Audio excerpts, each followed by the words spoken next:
Welcome to Beauty and the Mess podcast. Today we've got Alexandra Potora, immigrant, self-made entrepreneur. Thank you so much for being here. I've been so excited to have this conversation with you and just so grateful, especially during this time. The feeling was mutual. I was really looking forward to this, and I'm just very grateful that we're here and get to do this. Like you said, especially during these times. Yes, thank you. So I'd love to just start with, I feel like you have such a powerful story and you're doing so many things to inspire and empower women. I would love to hear you share your story of how you got to where you're at, because I know that you've had just some incredible, beautiful challenges and like celebrations. Yeah, no, thank you for asking. And it's so interesting because I mentioned to you earlier, I love talking always about other people. When it comes down to myself, I always have to push myself because you're right. It is a story that could fit several lifetimes. So the nuts and bolts of it is that I was born in a Soviet communist country back in the early 80s. Some of my first memories in life are actually about waiting in line to get food, which is interesting. I was reading about it's like a traumatic event that stimulates from childhood that people are reliving through COVID-19 right now. Yeah. And I realized before I even read this article that that's kind of what I'm reliving a little bit, because back in my day, you were told how much to eat. There's not much available. You had to wait in line to get your food and whatever was available. So it's that element that kind of takes me back right now. And that has been one of the challenges in dealing psychologically with everything that's happening. But I was born and raised there, single mother. And somebody pointed out to me as I was preparing for some work a couple of days ago, and they said to me, you know, that if you were to summarize your life, it's visualizing yourself into everything you are today from a very young age. Because I told my mom, apparently, I don't remember, but she said that at 3 years old, I told her that I don't belong. So she never understood what I meant.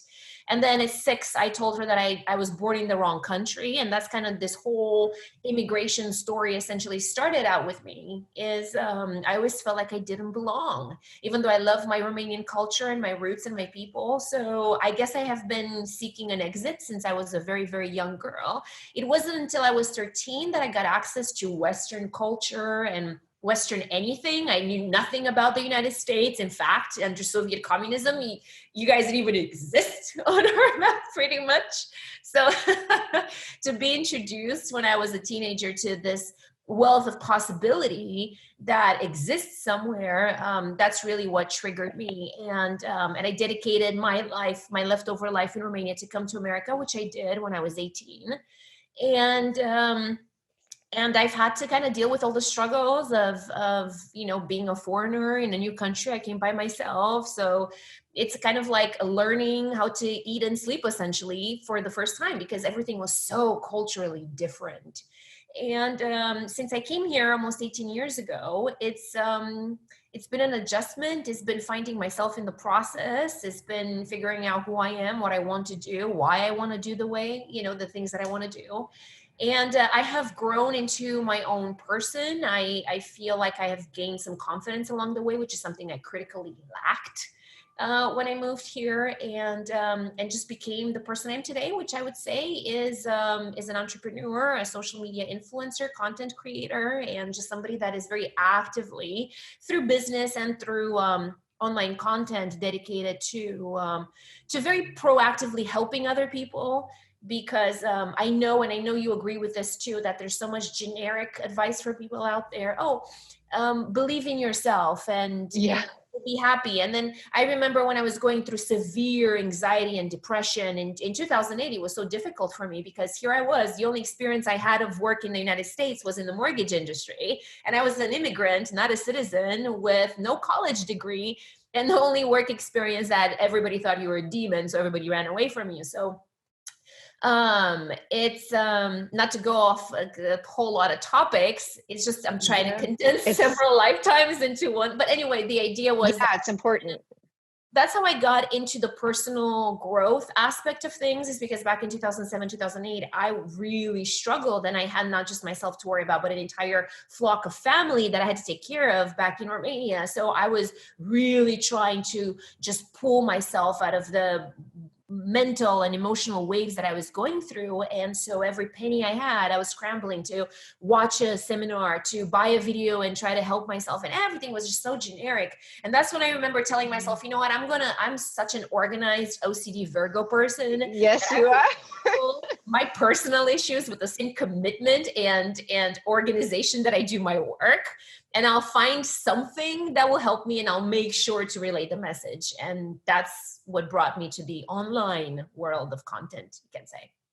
I love that. And you so impressed me with your organized, structured work routines, which I definitely want to hear more of. But I'd love for you to start with helping us to understand, for people that are having a lot of anxiety and lack of confidence right now, what would you say are some of the key things that were able to help you at that time get to where you are now, or even just to a place of being less anxious so that you could become more creative and open to new things?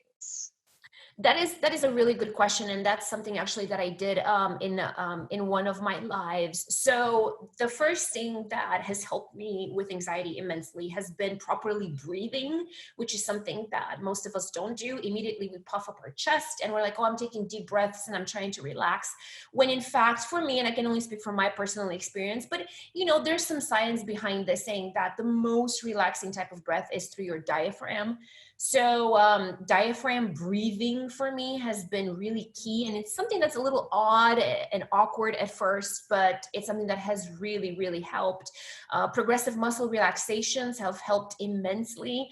One of the quick exercises that I do that really helps, not just with the anxiety aspect of things, but it also helps with sleep, because I'm having a hard time sleeping at night right now.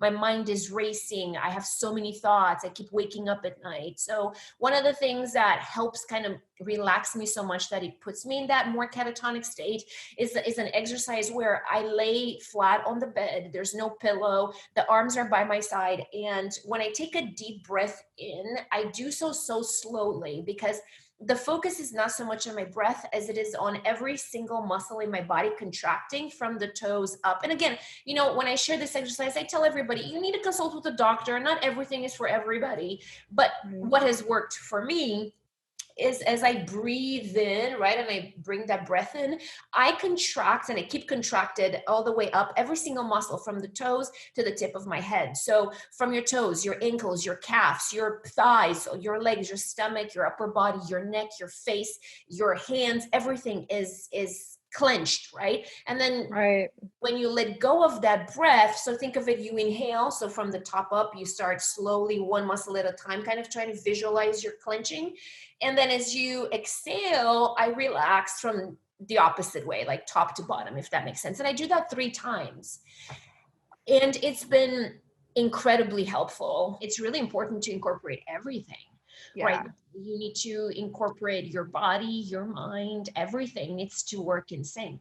Yes. I think that you are such a powerful, beautiful, confident woman in everything that you do, whether you're just out at a restaurant or, behind Instagram Live, or everything that you do, you just embody this beauty and femininity and confidence and power. And I think it's just so inspiring to see that. Thank you. Confidence has been a big struggle for me, because it started off from a very young age. My dad wasn't around, and essentially I'm the product of him cheating on his wife, which my mom had no idea that he was even married. So it's, for me, from a young age, there have been trust issues in people, in myself. Am I not good enough? Am I not a child amazing enough for my dad to stick around?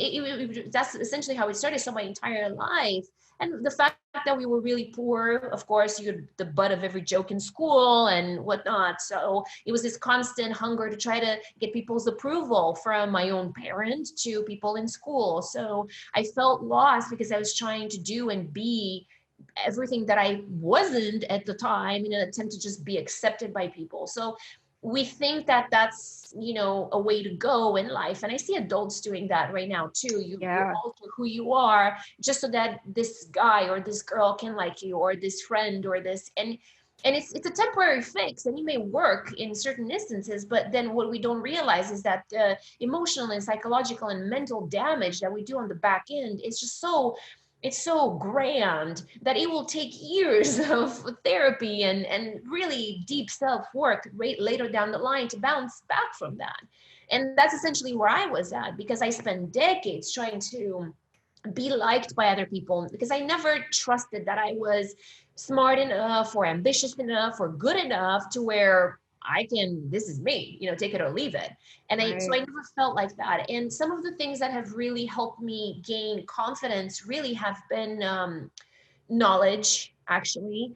We keep saying that knowledge is power, but in recent decades, we're learning that knowledge is actually a confidence booster. So, it's not just power, it's empowering as well. And so something as nerdy as that, but, learning new languages, learning, different computer programs and things, learning about politics, learning about things that I think, enable and improving my vocabulary. Those things actually have contributed immensely to my self-confidence. And we always look at other things when in fact it's like, no, just building on your own has been the catalyst really toward me building my confidence. So I would say doing that, learning a lot, has been one of the key factors for me. And not just that, but when you commit to something, when you promise to yourself, I'm going to learn how to speak Spanish, I'm going to learn how to, work on this computer system. You make a promise that if you break subconsciously, you are agreeing with yourself that you are not able to follow through. There are all these, side mechanisms that are constantly happening, and it's impossible for us to track all these thought processes that we have, but they happen nonetheless. Right. It's subconscious is so powerful, right? It really is. So the moment you even start following through with your to-do list, I promise I'm going to quit smoking, I promise I'm going to work out twice a week. Even when those little things, that follow through, helps incredibly with your self-confidence, because you are telling yourself that you can. So learn new things. That has been critical. Making realistic to-do lists and setting expectations of yourself that you can actually follow through consistently until, 90 days of continuous follow through. And you build that new habit that tells your brain, is like, oh, damn, I got this. This is good. I can do this. Those key elements. And we have the time to do those things right now. Some of us. We do. And I love that you touch on that, because it's really building self-trust. Exactly. And, when we talk about betrayal, a lot of times that betrayal stems from betrayal with ourselves, and not listening to our own intuition and, those red flags that we feel inside that we kind of push off or ignore, even if it's that voice that says, get your body moving a couple days a week, start working out. And it's like, I'll ignore it, and that sets us up for more self-doubt. And I think that a lot of people too set themselves for failure. I think it's very similar to a New Year's resolution. You go from hardly ever working out to I'm going to go 5 days a week. It's not sustainable. It's unrealistic. You're driving yourself into the ground, burning the candle at both ends in some respects, and you're going to fail. You will. Yes. Because very few people would be able to do that. So I think that if we don't set ourselves for failure, if we say, you know what, I would like to go 5 times, I would love to work out, but I'll start with 1 and I'll do that consistently for 2 weeks. I promise myself that. And then you do it and you feel really good. Yeah. So, yeah, it's so true. And then that feeling just motivates you more and more. Exactly. So how, as you navigated the path of entrepreneurship and started all of what you're now doing, what would you say have been some of your biggest challenges and successes to celebrate along the way? Like, what really stands out around your journey when you look back at, the last 10 years? That is a really good question. I'm going to be perfectly honest. One of the things that has been the most difficult has been working with other people. That has been a challenge. Being part of teams. Yeah. I'm totally isolating myself, in this conversation too, because it's not something that people want to admit. Oh, I'm a great team player, but really, see, I'm not. It's something that I had to force myself to learn. One, because I was the only child. My mom was a working mom since I was in seventh grade. I would walk myself to school, come back, heat up my food, do my homework, take my naps. It's my entire life. It's been like I came to America by myself. So I work from home. So it's been this isolation of sorts. Mm-hmm. So, but I realized that there's only so much you can do alone. And Right. facts, and hardly anybody gets to where they're at alone. So if you want to succeed, you have to learn how to relinquish certain things, like surrender certain things, and just be like, I trust you to do this. And be okay with it. And also learning how to communicate with other people. That has been very challenging, because I tend to be so authoritative that, it's kind of my way or the highway. And that's never good in business. And I had to learn that the hard way. And then you realize, Mm. no, nobody wants that. How I was managing is awful. Stop, reboot. So it's been, I would say, anything interacting with people, which ironically enough, all my businesses were requiring that. So I And don't all about helping people. Yeah. be like, haha, but it forced me, and I had to learn the hard way that, learning how to communicate with people even though you're speaking the same language, you're really not. Everybody perceives things differently and receives information differently. Learning about that has been one of my biggest challenges. And then of course, another challenge has just been not making stupid mistakes with money, because nobody taught me how to manage money. I learned myself how to make money, and making money is easier when you're very committed and you're very driven and you're not afraid of work. And it's easy when you do that, when you find the right thing. What's harder is to keep it. That I learned also the hard way. Making the right choices, not wasting money, that, not getting carried away. Those were the hardest lessons for me as an entrepreneur. Those are great. Thank you for sharing. And I appreciate that you shared on communication and teams, because I think that more and more we are needing to come together, communicate, and work as teams. And for a lot of entrepreneurs that are doing it themselves, I think there's also that challenge of taking the creativity out of our heads and handing that over, right? That's very difficult. Yeah. And how to do that. And again, talking about content, like I don't think that there's enough of that out there of how you do it. Right. Because I've hit that challenge myself. It's like, wow, everything I do is so intuitive, and how do I receive support in that, when it's, when we're like a one-man show. Yeah.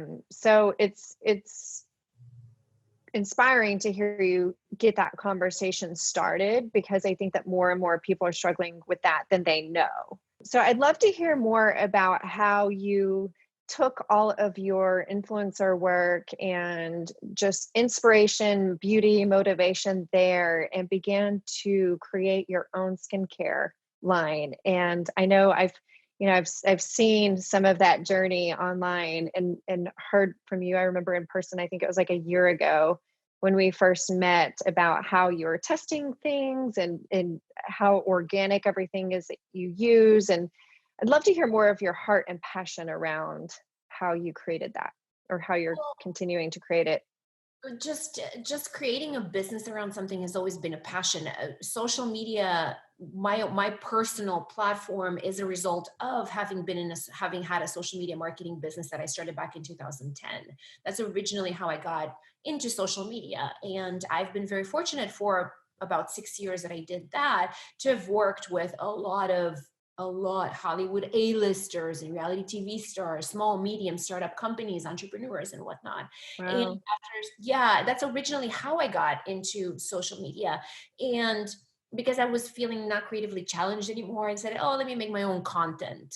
And that's kind of how I started my own platform. And I started mostly with YouTube, and I wanted to focus on well-being, self-help, career, relationships, with a dash of beauty. That's kind of how it started.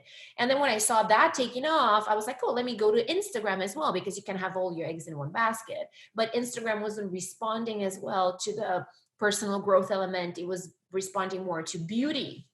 So, I had, for the longest time, I was focusing YouTube more on one thing, Instagram on another.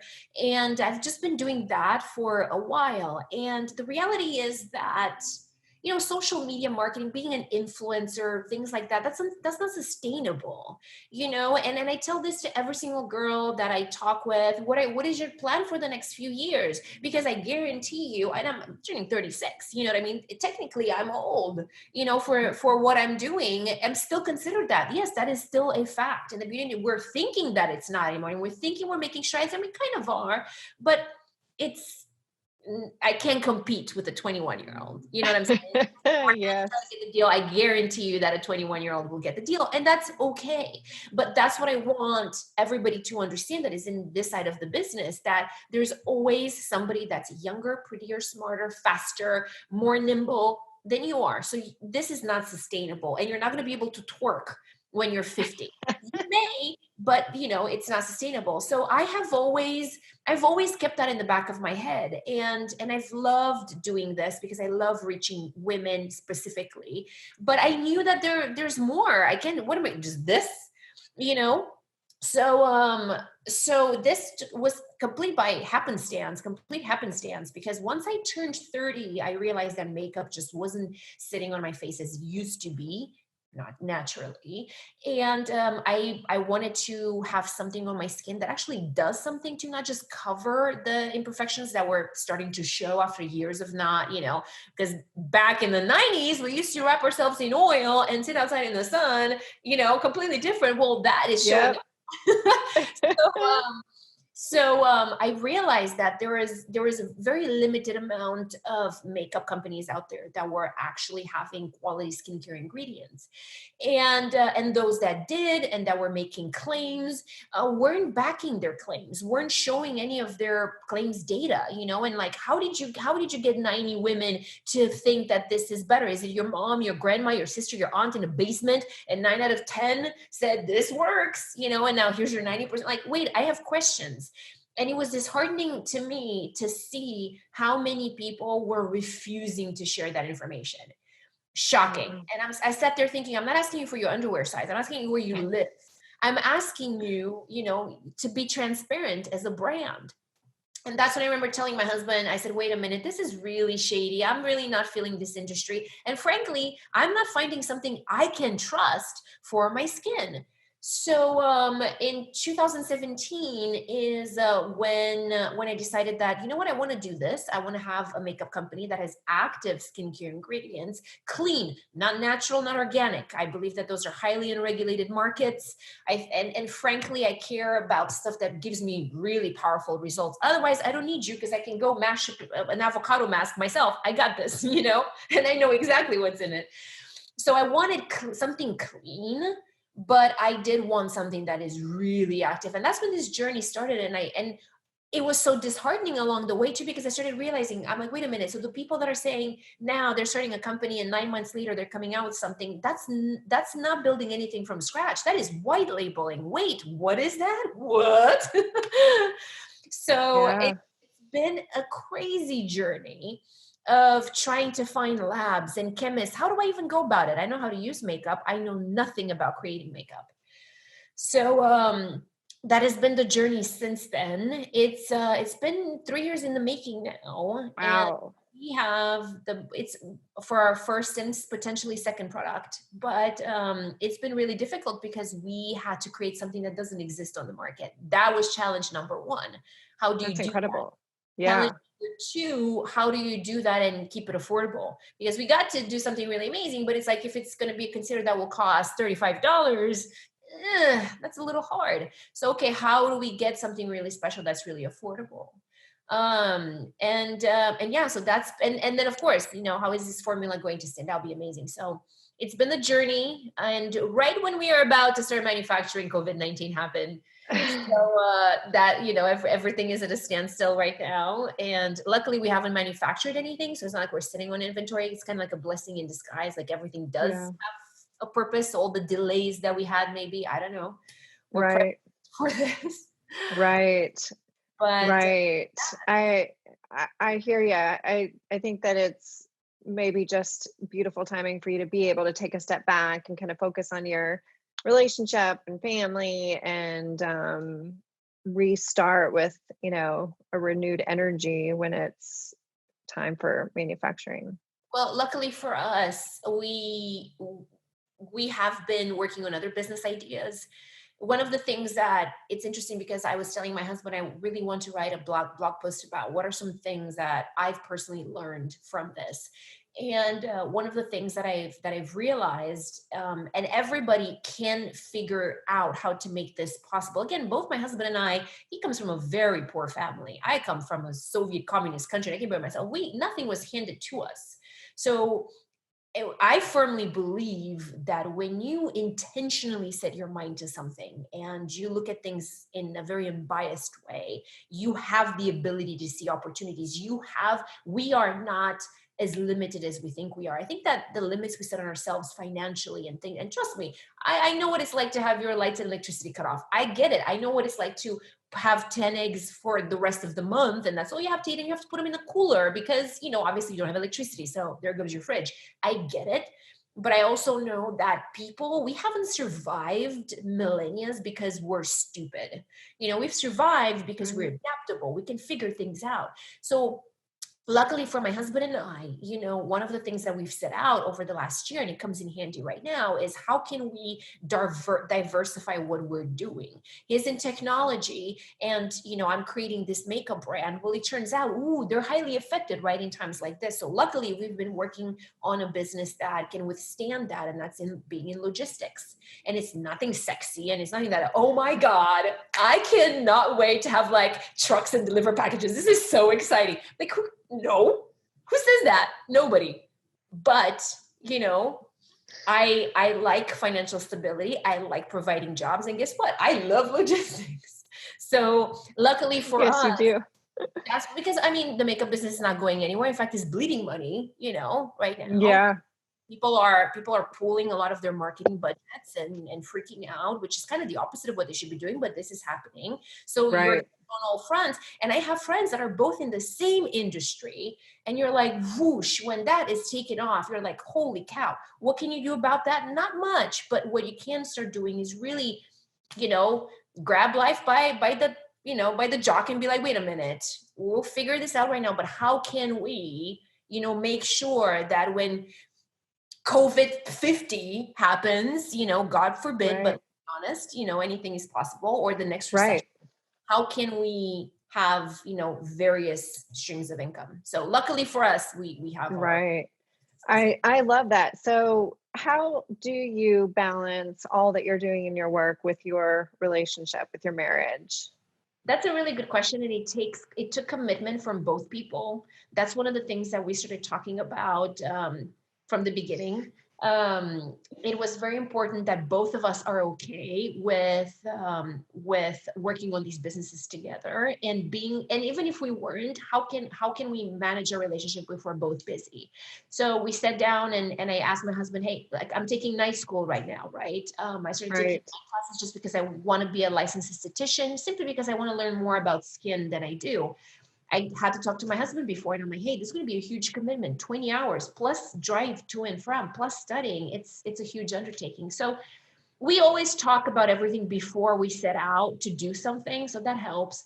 But in terms of balance, we have to literally organize our alone. This morning, you're gonna laugh. I was like, Siri, set a reminder for 2 minutes. That was our cuddle time, because I know he has to get on a call. I did too. We were laying in bed. We're like, okay, for 2 minutes, we just held each other. There was It was not like, oh, I'm sitting in your nook and I'm watching TV. It was just like I was sitting there and he was holding me 2 minutes. It's that time. I had to put it on the thing. I had to set a reminder. This is what it is. We've always had to I put, love like, that. if you look at the 13th of every month, that's our dressy date night. And that's where we make an effort. It's on his calendar. It's on mine. I had to put it on his because he's a guy. So can you just put, okay, that's fine. That's fine. I'm fine with that. So actually, I always say I bring the same level of organization in my personal life and my own mental health as I do in a business. I treat it like a business because I want it to succeed. So I have to put things down on a calendar, and it doesn't sound sexy, but when that time is actually allocated and it happens, great things come from it. It's incredibly sexy when you're there in the moment when it's happening. Yeah. That's what's sexy. Yeah, not planning for it. Yeah. But that's how Yeah. balance is being able to Yeah. put things on our calendar and set I love that. dinner. If we want to, I don't know, if we want to have a jacuzzi together or a wine night, or let's pick up a show together, something that we both agree on, let's watch it every week. Things like that have helped immensely. I love that. So what are some of your favorite tools that you use to stay organized in your business? I know you've got quite a few, but what are one or two that you really feel passionate about that have brought you the success that you have? What I keep it very simple, to be perfectly honest. I can't be all tech. For some reason, that's not what speaks to me. But I can't be all paper because that doesn't set reminders for me. So I color code. That has been one of my biggest things. Like my personal calendar is a completely different color. If I work out, that's a completely different calendar. Every single business has a completely different calendar color. So started with color coordinating. That has been key. Something as simple as keeping every single one of my spaces completely neatly organized and decluttered. That has been huge because I have this OCD issue to where I cannot move forward. Like I wouldn't have been able to get on the Zoom call if my stuff wasn't put away because it would distract me so much that I wouldn't be able to perform. I do use the Pomodoro technique religiously, and I adapted it because it says you work for 20 minutes and then you take a 5-minute break, and that's all you do in those 20 minutes. But my projects are not allowing me to work for 20 minutes and then take a break. So I had to change that, and I made it into my own. So I work for 45 minutes to an hour, depending on the project, where I silence my phone. I basically turn all the tabs off and only have the things that I need to work. And I set either a time reminder on this because it can still go off even though your volume is off, or I have one of those time cubes and I set it on the table, and this is what I commit to. And then I take a small little break. And I do 4 of these sequences until I take an hour break. And during that hour, I don't think of work. I don't do anything work. If you try to reach me, I don't exist. I will have to deal with it when I come back. So that has been really, really helpful. And in terms of organizing my to-do list, which is critical, I think that a lot of people do one of two things. They either don't prioritize things by should do and have to, must do. They just kind of list everything that, they think it should be done. And then the other mistake is they don't time allocate on their to-do list. So every single Sunday, I look at my list. I write everything down that I know needs to be done over the next week. Then I prioritize, okay, what's the must do and what's the should do? The must do gets done first thing in the morning because that's when you have the most amount of willpower and energy. So I do those. Then I restart my day at 2:00 because studies have found, and as you know, and you've probably felt it, after you eat lunch, you tend to get sluggish and your energy. So basically what I do is that I restart my day at 2:00. I get a cold cloth, like under cold water. I put it on my face. I freshen up my makeup. I freshen up my hair. I get a new cup of tea going or whatever I'm drinking that day. Go outside, get 5 minutes of fresh air. It's basically what I would do in the morning. I do at 2:00. And then I tackle my should do's. And each one of the tasks, when I write it down, I'm thinking, okay, how much time do I need for this? And I buffer it just a little bit because I never want to feel like I'm trying to keep up and catch up. Right. And whatever doesn't get accomplished, it's really rough for me to deal with that. But I have to accept that I need to get now, especially in these times, 7 hours of sleep. So that has been critical for me to accept that it's okay. It will have to get done tomorrow. I I love hearing you say that. And I feel even though you're like, no, I'm gonna do it. I feel that acceptance, and truly that's that beauty and power that I always feel in your presence. It's so beautiful. Well, we think Thank that, you. oh, I can do it, but then the reality is that we're going to deplete ourselves. And Yeah. when you're depleted, you can't give your business that energy that it deserves and should have. You can give your partner. How can I be patient when Jermaine does something stupid? You know, he's a great man, but we all do things that you're like, wait, what? What just happened? How can I be understanding and patient with that if I'm depleted, if I'm running Yeah. 3% battery life? I can't. So that will ignite conflict. That will ignite a lot of things. So I have to be okay. And I don't want to be okay, but I have to be Yeah. putting it. And I find that, you know what? Okay, it worked. It's okay. It's okay. The world Yeah. didn't collapse. Don't Yeah. I love it. I love it. Well, thank you so much for being here. And you are just a gem. Any kind of last thoughts or words or advice you want to share that's on your heart? Yes, I think that as women especially, we always struggle with being really hard on ourselves. And I think that we're especially going to be hard on ourselves during these times because now moms have their kids. I see all my girlfriends. They're like, yay, okay, school is out till September. And then you hand them a margarita and they're like, "Gung, gung, gung, gung, gung, gung, gung." I don't get it, but I get it. So now it's like psychologically they're going to be like, okay, so I have to clean the house. I have to find a way to survive financially through all of this. Oh yeah, I have to cook for my family, because we can't really afford to have, oh yeah, let me Postmate like breakfast, lunch, and dinner, because no, Yeah. now you have to cook. You have to clean more than ever. It's now literally all of a sudden, even just for me and him, where did all this laundry come from? All these things that you have to do it more than ever, and you have to survive financially, and you still have to be a wife and a mother, and now you have to homeschool. You're like, wait, what is this? So I think that bringing, if there's any advice that I can give, and not just now, this will help now, but just moving forward too, is as least sexy as that sound, to bring that structure into your personal health and well-being as well. Put on your calendar time when, and also too, and really quick, and I'll make this quick because I can go on and on. We not all of us relax the same way, and I think that the reason why a lot of people have trouble with that is because you just think, light up some candles, get some aromatherapy oils, take some deep breaths. But if in the face of stress, you become catatonic and you find yourself that you freeze and you don't have energy and whatnot, relaxing is not what's going to help you. You actually need the opposite. You need stimulating music. You need, if you're going to do aromatherapy, it has to be citrus. It has to be smells that wake you. And I think that looking into how you react when you stress and have anxiety is critical, because that's what will help you to bounce. I get haywire, I get whoosh. So that's why things like that does help me, but it may not help you. You're right. I'm the opposite, where I've got to have the music, I've got to have the movement, I've got to have my creativity going, I've got to have stimulation, because otherwise I do have the personality that I'll just freeze, collapse. So if you're like that during this time, write down on a calendar, set 15 minutes. 15 minutes, that's not a whole lot at a time in your day when it's forgiving, to do that. I do. 15 minutes. And I found on Amazon for like $40 one of those, like, I think, no, $30, one of those walking place things that's like super Really?